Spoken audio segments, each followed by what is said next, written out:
Chapter 9. The Story of the Money in the Sacks. When Joseph was made ruler over the land of Egypt, he did just as he always had done. It was not Joseph's way to sit down and rest and enjoy himself, and make others wait on him. He found his work at once and began to do it faithfully and thoroughly. He went out all over the land of Egypt and saw how rich and abundant were the fields of grain, giving much more than people could use for their own needs. He told the people not to waste it, but to save it for the coming time of need. And he called upon the people to give him for the king 1 bushel of grain out of every 5, to be stored up. The people brought their grain after taking for themselves as much as they needed, and Joseph stored it in great storehouses in the cities, so much at last that no one could keep account of it. The king of Egypt gave a wife to Joseph from the noble young woman of his kingdom. Her name was Aniseth. And to Joseph and his wife God gave 2 sons. The oldest son he named Manasseh, a word which means making to forget. For, said Joseph, God has made me to forget all my troubles and my toil as a slave. The second he named Ephraim. The second son he named Ephraim, a word that means fruitful. Because, said Joseph, God has not only made the land fruitful, but he has made me fruitful in the land of my troubles. The 7 years of plenty soon passed by, and then came the years of need. In all the lands around the people were hungry, and there was no food for them to eat. But in the land of Egypt everybody had enough. Most of the people soon used up the grain that they had saved. Many had saved none at all, and they all cried to the king to help them. Go to Joseph, said King Pharaoh, and do whatever he tells you to do. Then the people came to Joseph, and Joseph opened the storehouses and sold to the people all the grain they wished to buy. And not only the people of Egypt came to buy grain, but the people of all lands around as well. And there was great need and great famine everywhere. And the need was as great in the land of Canaan, where Jacob lived, as in other lands.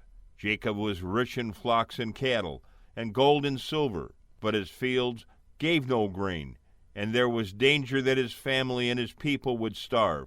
And Jacob, who is now called Israel also, heard that there was food in Egypt, and he said to his sons, Why do you look at each other, asking what to do to find food?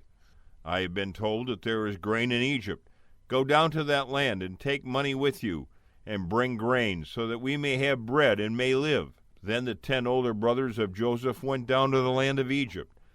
They rode upon asses, for horses were not much used in those times. And they brought money with them, but Jacob would not let Benjamin, Joseph's younger brother, go with them. For he was all the more dear to his father now that Joseph was no longer with him, and Jacob feared that harm might come to him.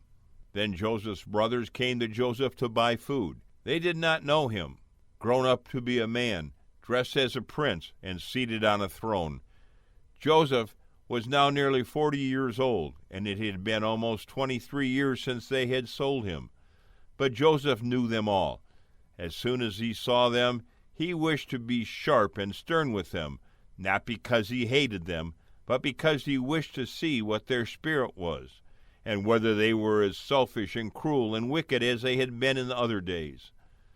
They came before him and bowed with their faces on the ground. Then, no doubt, Joseph thought of the dream that had come to him while he was a boy, of his father's sheaves, bending down around his sheaf.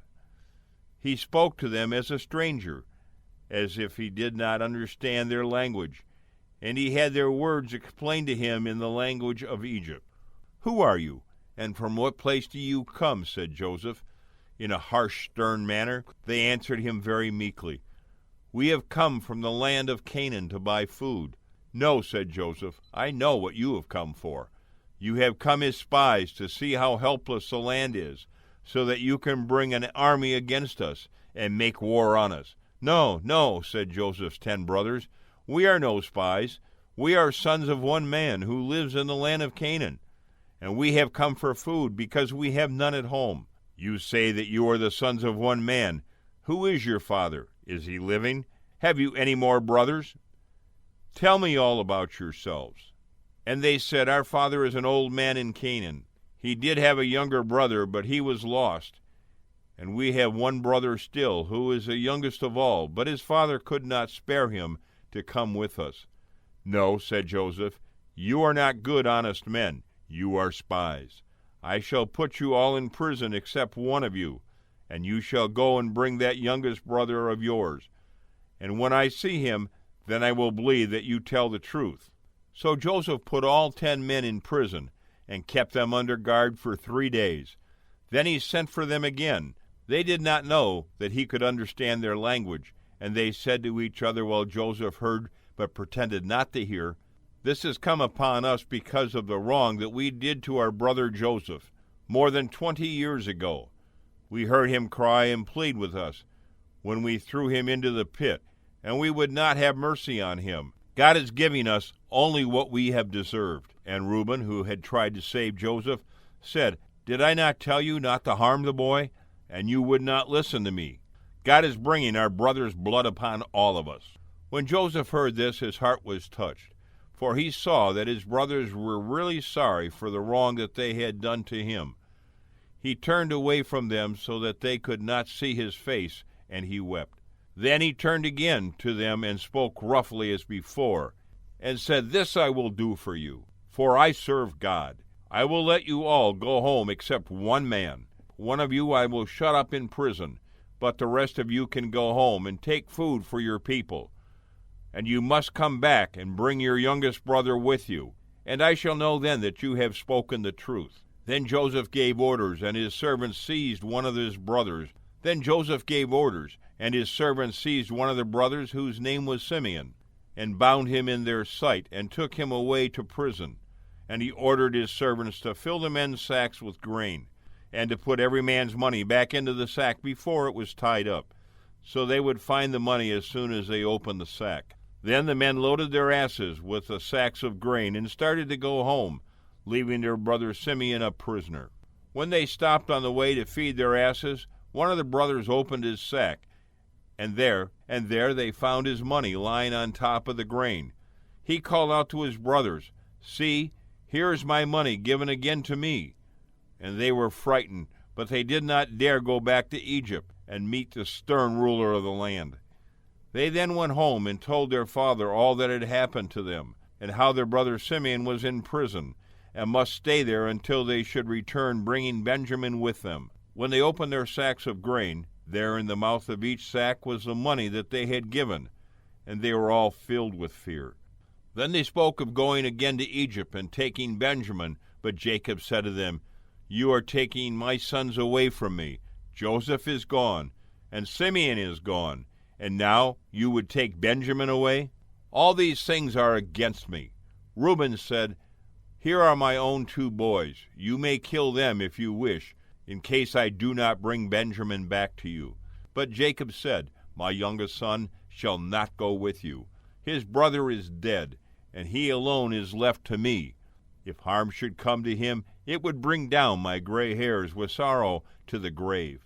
The mystery of the lost brother. The food which Jacob's son had brought from Egypt did not last long, for Jacob's family was large. Most of his sons were married and had children of their own, so that the children and grandchildren were 66, besides the servants who waited on them, and the men who cared for Jacob's flocks. So around the tent of Jacob was quite a camp of other tents, and an army of people. When the food that had come from Egypt was nearly eaten up, Jacob said to his sons, "Go down to Egypt again and buy some food for us." And Judah, Jacob's son, the man who years before had urged his brothers to sell Joseph to the Ishmaelites, said to his father, "It is of no use for us to go to Egypt unless we take Benjamin with us. The man who rules in that land said to us, 'You shall not see my face unless your youngest brother be with you.'" Israel said, "Why did you tell the man that you had a brother? You did me great harm when you told him." "Why," said Jacob's sons, "we could not help telling him. The man asked us all about our family. 'Is your father yet living? Have you any more brothers?' And we had to tell him, his questions were so close. How should we know that he would say, 'Bring your brother here, for me to see him'?" And Judah said, "Send Benjamin with me, and I will take care of him. I promise that I will bring him safely home. If he does not come back, let me bear the blame forever. He must go, or we shall die for want of food. And we might have gone down to Egypt and come back home again, if we had not been kept back. And Jacob said, If he must go, then he must. But take a present to the man, some of the choicest fruits of the land, some spices and perfumes and nuts and almonds. And take twice as much money, besides the money that was in your sacks. Perhaps that was a mistake when the money was given back to you. And take your brother Benjamin, and may the Lord God make the man kind to you, so that he will set Simeon free, and let you bring Benjamin back. But if it is God's will that I lose my children, I cannot help it. So 10 brothers of Joseph went down a second time to Egypt, Benjamin going in place of Simeon. They came to Joseph's office, the place where he sold grain to the people, and they stood before their brother and bowed as before.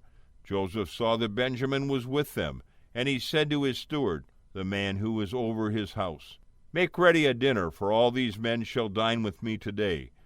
When Joseph's brothers found that they were taken into Joseph's house, they were filled with fear, and they said to each other, We have been taken here on account of the money in our sacks. They will say that we have stolen it, and then they will sell us all for slaves. But Joseph's steward, the man who was over his house, treated the men kindly.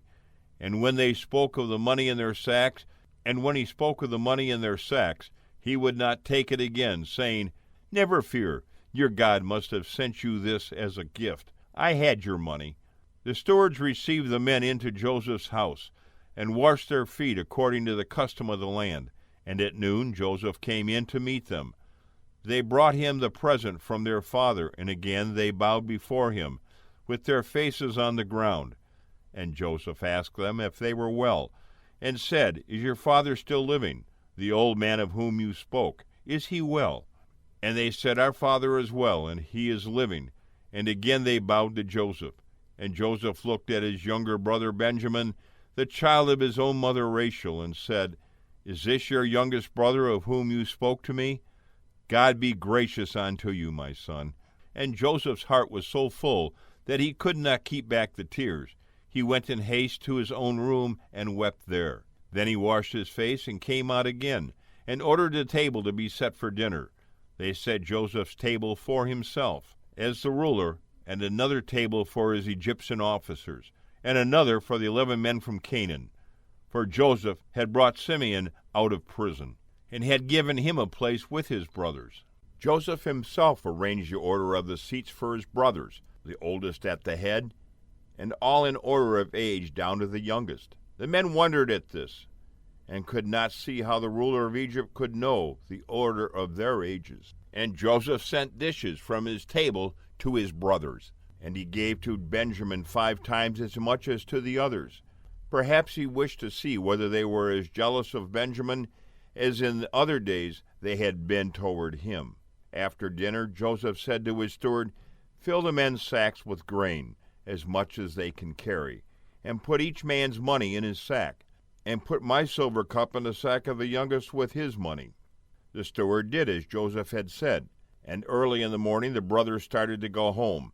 A little while afterward, Joseph said to his steward, Hasten, follow the men from Canaan, and say, Why have you wronged me?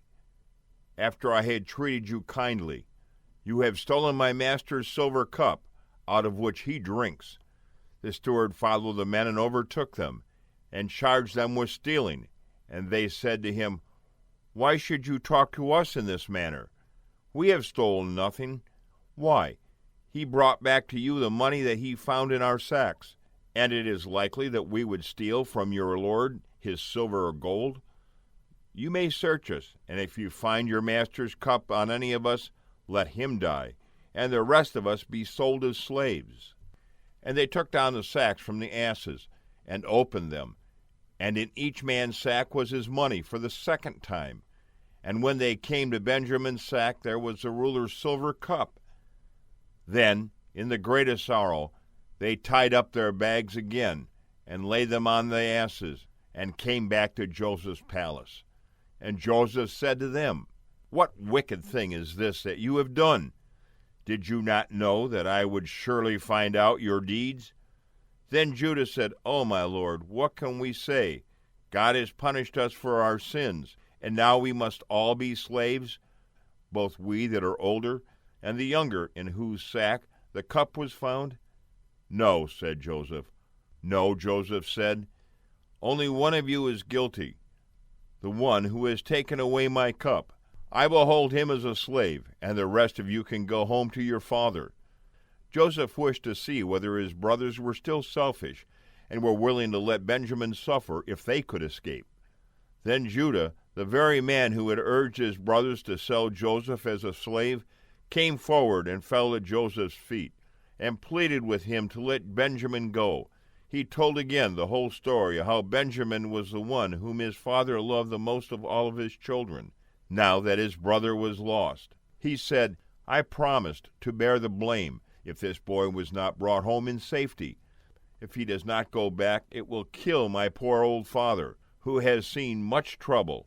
Now let my youngest brother go home to his father, and I will stay here as a slave in this place." Joseph knew now what he had longed to know, that his brothers were no longer cruel nor selfish, but one of them was willing to suffer so that his brother might be spared.